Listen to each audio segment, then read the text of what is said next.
Sir, ಇವಾಗ ನಮ್ಗೆ ತಿಳ್ಕೊಳ್ತಿಕ್ಕಂತ ಮಾಹಿತಿಲಿ ಏನಾಗಿದೆ ಅಂದ್ರೆ, ಈಗ 2 ದಿನದಿಂದ ಒಂದು ವೈಕುಂಠ ಏಕಾದಶಿ ಇತ್ತು, 2ನೇದು ನಿನ್ನೆ ಹನುಮಾನ್ ಜಯಂತಿ ಇತ್ತು. ಸೊ ಈಗ ಆಲ್ಮೋಸ್ಟ್ OPD ಬೇಸಿಸ್ ಮೇಲೆ ತೋರ್ಸ್ಕೊಂಡು ಹೋಗಿರೋರಲ್ಲಿ ಒಂದು 100 ಜನರಷ್ಟು ತೋರ್ಸ್ಕೊಂಡು ಹೋಗಿದ್ದಾರೆ. ಮತ್ತೆ ಬೇರೆ ಆಸ್ಪತ್ರೆಗಳಲ್ಲಿ ಆಗ್ದಲೆ ಕ್ರಿಟಿಕಲ್ ಆಗಿರ್ತಕ್ಕಂಥವು ಸುಮಾರು 30 ಪೇಷಂಟ್ ಇವಾಗ ಅಡ್ಮಿಷನ್ ಅಲ್ಲಿದ್ದಾರೆ.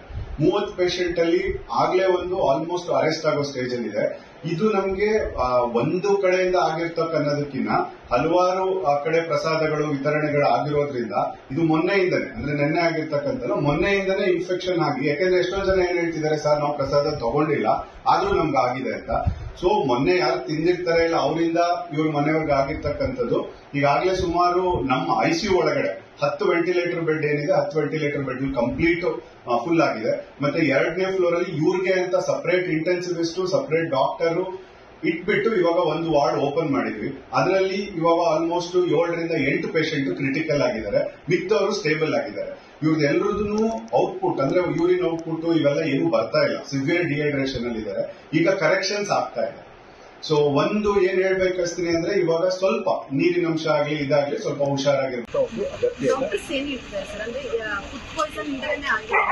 ಪ್ರೈಮ್ ಕೇಸ್ ನಾವು ಹೇಳಿದ್ರೆ ಇವತ್ತು ಕೆಲವೊಂದು ಕಡೆ ಫುಡ್ ಸ್ಯಾಂಪಲ್ ಇರತಕ್ಕಂಥ ಕೌಂಟ್ಸ್ ನ ನೋಡಿದ್ರೆ ಫುಡ್ ಪಾಯ್ಸನಿಂಗ್ ಆಗಿರೋದ್ರಿಂದ ಅಂತ ನಮಗೆ ಮೇಲ್ನೋಟ ಕಾಣಿಸ್ತಾ ಇದೆ. ಆದರೆ ಯಾವುದೇ ಒಂದು ಕನ್ಫ್ಯೂಷನ್ ಬರಕ್ಕೆ ಸಂಪೂರ್ಣವಾದಂತ ಯಾವ ರೀತಿ ಸಿಂಪ್ಟಮ್ಸ್ ಇದೆ ಎಲ್ಲರಿಗೂ ಕೂಡ ಇವತ್ತು ಯಾರಲ್ಲಿ ನಾವು ನೋಡಿದ್ವಿ ಲೂಸ್ ಮೋಷನ್ ಆಗ್ತದೆ, ಡಯರಿಯಾ ಆಗ್ತದೆ, ಡಯರಿಯಿಂದ ಡಿಹೈಡ್ರೇಟ್ ಆಗ್ತದೆ, ಡಿಹೈಡ್ರೇಟ್ ಇಂದ ಸುಸ್ತಾಗಿ ಸ್ವಲ್ಪ ಸೀರಿಯಸ್ ಆದಂಥ ಕೇಸುಗಳಲ್ಲಿ BP ಇಳಿದಂಥದ್ದನ್ನು ನೋಡಿದ್ವಿ. But we are taking care of all of it. Rehydration ORS ಆಗಿರ್ಬೋದು, IV ಆಗಿರ್ಬೋದು, ಇವೆಲ್ಲವನ್ನೂ ಕೂಡ ನಾವು ಈಗಾಗಲೇ ಚಿಕಿತ್ಸೆ ಪಡಿತಿರುವಂತಹ ಏನಾದರೂ ಉಚಿತ ಚಿಕಿತ್ಸೆಯನ್ನು ಕೊಡುವಂತ ವ್ಯವಸ್ಥೆ ಆಗುತ್ತಾ ಸರ್ಕಾರ? ಈಗಾಗಲೇ ನಾವು ತಯಾರು ಮಾಡಿಕೊಂಡು ಯಾರ್ಯಾರು ಖಾಸಗಿ ಆಸ್ಪತ್ರೆಯಲ್ಲಿ ಆಗಿರ್ಬೋದು ಎಲ್ಲೆಲ್ಲೇ ಚಿಕಿತ್ಸೆ ಪಡ್ಕೊಂಡು ಕೂಡ ABRK ಅಡಿಯಲ್ಲಿ ಎಲ್ಲರಿಗೂ ಕೂಡ ಉಚಿತವಾಗಿ ಚಿಕಿತ್ಸೆನ ಕೊಡುವಂತದ್ದಕ್ಕೆ ವ್ಯವಸ್ಥೆ ಈಗಾಗಲೇ ಮಾಡಿಕೊಂಡು. ಎಲ್ಲಿದೆ ಅವರು ಊಟ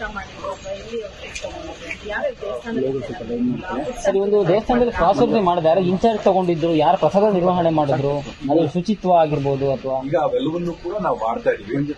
ತಗೊಂಡು ಯಾವ ಕಡೆಯಿಂದ ಆಗಿರ್ಬೋದು ಅಂತೇಳಿ, ಆದ್ರೆ ನೇರವಾಗಿ ಈ ಪ್ರಸಾರ ತಿಂದಿದ್ರೆ ಆಗುತ್ತೆ ಅಂತ ಹೇಳಕ್ಕಾಗಲ್ಲ. ಯಾಕಂದ್ರೆ ಸ್ಪರ್ಶದಿಂದ, ಮೂವ್ಮೆಂಟ್ ಇಂದ, ಅವರು ಕೊಟ್ಟಿರೋದ್ರಿಂದ, ಮನೆಯಲ್ಲಿ ಒಬ್ಬೊಬ್ರು ಶೇರ್ ಮಾಡಿದಂತ ಯುಟೆನ್ಸಿಲ್ಗಳಿಂದ, ಪದಾರ್ಥ ಸಾಮಗ್ರಿಗಳಿಂದ ಇವೆಲ್ಲ ಆಗೋ ಸಾಧ್ಯತೆ ಇದೆ. ಅದರಿಂದ ಒಂದಷ್ಟು